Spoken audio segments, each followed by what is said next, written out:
கிறிஸ்து இயேசுவில் அன்பிற்கினிய சகோதரர்களே, சகோதரிகளே, யூதர்கள் 3 முக்கியமான சமய பக்தி முயற்சிகளாகவும் ஆன்மீக வழிமுறையாகவும் கடைபிடித்து வந்தார்கள்.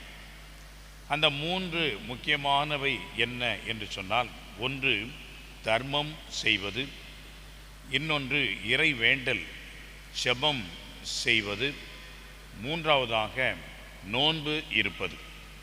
இந்த 3ம் அத்தியாவசியமான ஆன்மீகத்திற்கு அடிப்படையான ஒன்றாகவே அவர்கள் கருதினார்கள். அந்த விதத்திலே அன்புக்குரியவர்களே, இந்த 3ம் எந்த நோக்கத்திற்காக செய்யப்படுகிறது என்பதை அடிப்படையில் முதலில் நாம் கவனிக்க வேண்டும். இந்த 3ம் முதலிலே இறைவனுக்கு ஏற்றதாக, இறைவனை நோக்கியதாக, ஒரு மனிதனுக்கும் தனி ஒரு நபருக்கும் இறைவனுக்கும் உள்ள உறவை சீர்படுத்துவதாக, சரி செய்வதாக, வளப்படுத்தி வளர்ப்பதாக இருக்க வேண்டும். அதற்காகத்தான் இந்த 3ம் முதலாக நாம் பார்க்க வேண்டும். அதுதான் நோக்கம், அதுதான் ஒரே குறிக்கோள். உதாரணமாக தர்மம் செய்வது. ஏன் தர்மம் செய்ய வேண்டும் என்று சொன்னால், அன்புக்குரியவர்களே, நாம் இந்த உலகத்திலே இருக்கின்றோம் என்று சொன்னால் கடவுளுடைய அருளினாலும் அவருடைய கருணையினாலும் இருக்கின்றோம். இந்த உலகத்திலே நாம் தனியாக இருப்பது இல்லை. நம்மை பெற்றெடுக்கின்ற நமது பெற்றோர்கள் வளர்த்து ஆளாக்குகின்ற, உருவாக்குகின்ற எத்தனையோ பேர் இருக்கின்றார்கள். இவர்களுடைய உதவி இல்லாமல் நாம் இந்த உலகத்திற்கு வர முடியுமா? முடியாது.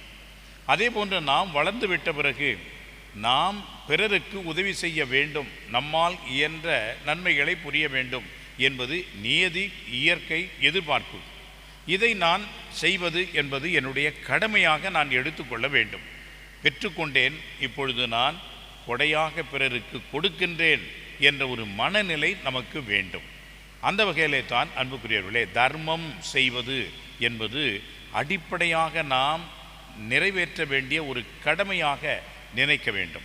அது யூதர்களிடமும் உண்டு, இஸ்லாமியர்களிடமும் உண்டு, கிறிஸ்தவர்களிடமும் உண்டு. காரணம், ஒரே தந்தையினுடைய பிள்ளைகள் நாம் அனைவரும். எனவே ஒருவர் ஒருவருக்கு உதவி செய்வது என்பது நம்முடைய கடமை. அதுதான் அந்த விண்ணக தந்தை நமக்கு எதிர்பார்க்கின்ற ஒரு மேலான ஒரு ஆன்மீக வழி வாழ்வு. எனவே அன்புக்குரியவர்களே, இந்த தர்மம் செய்வது என்பது முதலாக கடவுளுக்கு ஏற்றதாக இருக்க வேண்டும், கடவுளுக்கு உகந்ததாக இருக்க வேண்டும், கடவுளுடைய கட்டளையை நான் கடைபிடிக்கின்ற ஒரு மனிதனாக வாழ வேண்டும் என்பதுதான். ஆனால் இன்னொரு நோக்கமும் இருக்கிறது. இவ்வாறு தர்மம் நாம் செய்கின்ற பொழுது பிறருடைய நல் மதிப்பையும் பாராட்டையும் அவர்கள் நமக்கு தருகின்ற பெருமையையும் அதோடு கூட சேர்த்து பெற்றுக்கொள்கின்றோம். அன்புக்குரியவர்களே, இந்த ஒரு நோக்கத்திற்காக இந்த தர்மம் செய்யப்படும் என்று சொன்னால் அதுவும் வேஸ்ட், வீண் என்று தான் ஆண்டவர் சொல்கிறார். காரணம், தர்மம் என்பது முதலாக அடிப்படையிலே இறைவனுக்கு உகந்ததாக இருக்க வேண்டுமே ஒழிய நல்ல பெயரை எடுப்பதற்கும் பெருமை பாராட்டி கொள்வதற்குமாக இல்லை. அப்படி பெருமை பாராட்டி கொள்வதற்கும் நல்ல பெயரை எடுப்பதற்கும் தான் என்று நாம் நினைத்தால் அன்புக்குரியவர்களே, அது இந்த உலகத்திலேயே முடிந்து விடுகிறது. மற்றவர்கள் நம்மை பாராட்டுகின்ற பொழுது, நம் பெயரை பெருமையாக சொல்கின்ற பொழுது அதனுடைய நோக்கம் என்பது முடிந்து விடுகிறது. கடவுளுக்கும் எனக்கும் இருக்கின்ற அந்த உறவை வளர்க்கின்ற எந்த விதத்திலே அது உதவியாக இருக்கிறது?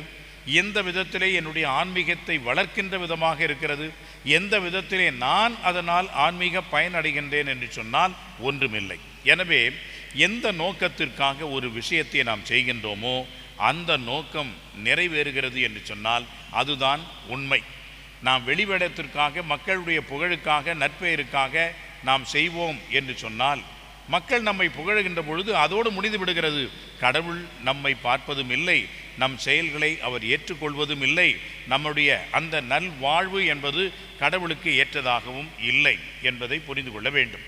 எனவே கடவுளுக்கு ஏற்றதாக இருக்க அந்த நோக்கத்தோடு நாம் செய்கின்ற பொழுது அது இறைவனுக்கு உகந்ததாக மாறுகிறது என்பதை நாம் புரிந்து கொள்ள வேண்டும். எனவே அன்புக்குரியவர்களே, நம்முடைய வாழ்வு, நம்முடைய செயல்கள், நம்முடைய இந்த சமய கடமைகள் எல்லாம் கடவுளுக்கும் நமக்கும் இருக்கின்ற உறவை வளர்ப்பதாக, மற்றவர்களுக்கு நன்மை பயப்பதாக இருக்க வேண்டுமே ஒழிய பேரையும் பெருமையும் நாம் பெருமை அடித்துக் கொள்வதற்கும் இது அமையக்கூடாது. அப்படி இருந்தால் அது இந்த உலகத்தோடு முடிந்து விடுகிறது, அர்த்தமில்லாமல் போய்விடுகிறது என்பதை நமக்கு இன்றைக்கு ஆண்டவர் எடுத்துரைக்கின்றார். பரிசேயர்களைப் போன்று சதுசேயர்களைப் போன்று நாம் இல்லாமல் இறைவனுக்கு ஏற்றவர்களாக நம்முடைய அன்றாட இந்த ஆன்மீக கடமைகள் அமைய இறைவனிடம் வேண்டுவோம், அருள் பெறுவோம். இந்த திருப்பலியிலே அதற்கான வரம் பெற்றுக்கொள்ள மன்றாடுவோம்.